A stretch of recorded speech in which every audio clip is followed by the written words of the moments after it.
on how to establish an Asian League. Yeah, thank you very much. Selamat datang. I cannot say any other words in Malaysia, sorry. Good afternoon. So this panel discussion, now we already had many information and many very exciting projects we had. And also the keyword is that how to have kind of the collaboration, how to NIES original collaboration, or how to establish like an Asian League or Asian network or Asian collaboration.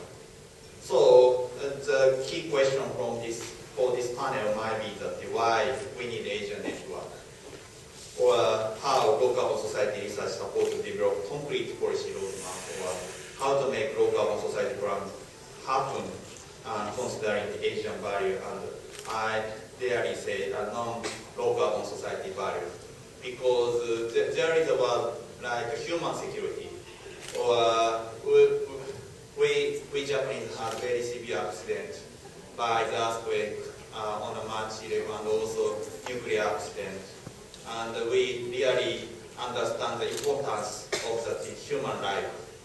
So then how to link with the human life, and also like local society or climate risk assessment or something. And so then this panel we'd like to think about such thing. And also for this panel, we have a whole panelist, Mr. Boyd and Professor Shirin, Dr. Jan Kejun, and Mr. Kotaro Kawamata. And I'd like to open the floor after for speakers.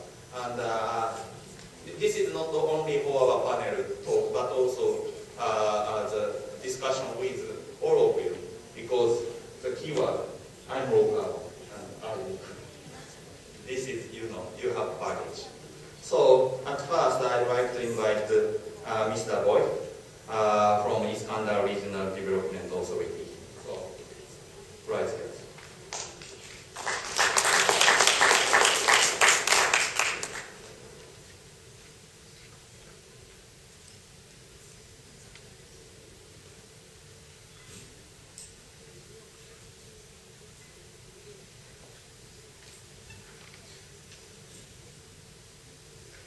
Junichi is taller than me, that's why I will bring up. Good afternoon, everyone, and I hope that you've enjoyed the Low Carbon Society stuff so far. I'm low carbon, are you? As in, are you? I am is kind of Malaysia as well as I am. So you got to own yourself as, if you are interested in low carbon, you have to say, I'm low carbon, are you? Tell it to your wife or husband as well. Quite a good idea. But the whole purpose of this is that I'm trying to show you some video. You saw the video, a very short teaser if you like.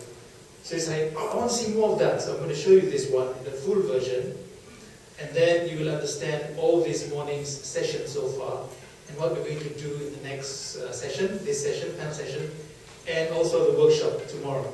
So I'm just going to show the video, explain later on about this one, because I don't want to talk too much. Everyone's heard a lot of low carbon or LC. But back to the question, I'm low carbon, are you? Just to show you this one. This is what we're proposing for this year's, if you like, the name. A low carbon Asia, not just Malaysia, but the whole place within Asia. From Malaysia to Asia. So that's how we're looking at it. And it's obviously a dialogue between policymakers, like myself, and researchers like Junichi and the team here. Very important to bear in mind between research and the actual policymakers that can implement it on the ground. I've always said this at conferences, it's important that the research that you do is something that I can then, as a policymaker, interpret into actual policy that we can implement on the ground, that things that can be seen, like Prof. Ho said this morning, something you can see and touch and feel and say, yes, I'm low carbon, are you doing anything about it? So it's towards the implementation of that is the important thing. Okay, I'm going to show you this video, which is about Iskandar Malaysia, prepared by our colleagues from Japan, working together with UTM and IRDA, IRDA being the lab, as Dr. Ben mentioned this morning. So I'm going to show this, give you an idea of what is happening, and the same question like I was asking you earlier about you being pro-carbon or not. Okay, let me see this we can work.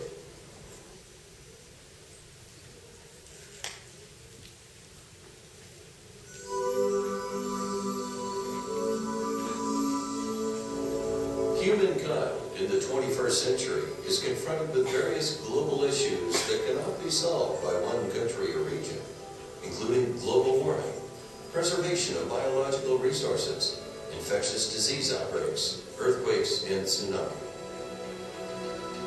These issues have a particularly large effect on developing countries that have a weak economic base, requiring solutions coordinated with developed countries.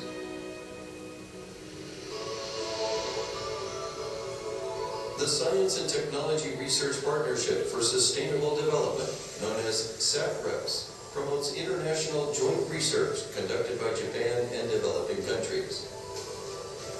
New technologies are being developed in order to find solutions to global issues and build human capacities that benefit both Japan and developing countries.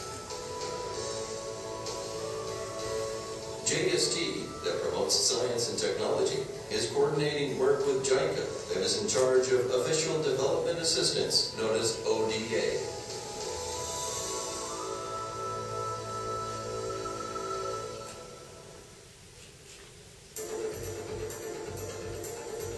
The Iskandar Development Region is located in Johor State in Malaysia, along the border with Singapore.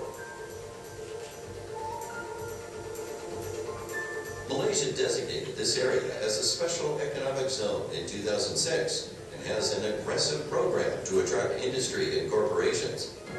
A goal of creating 8% economic growth per year in the region that will have a population of 3 million by the year 2025 has been established.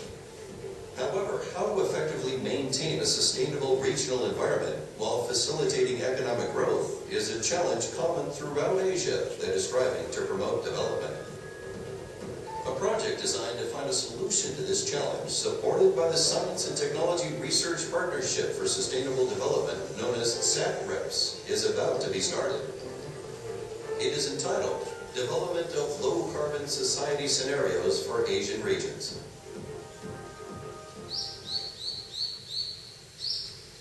Professor Yuzuru Matsuoka, the Graduate School of Engineering at Kyoto University, is the leader on the Japanese side. His group conducts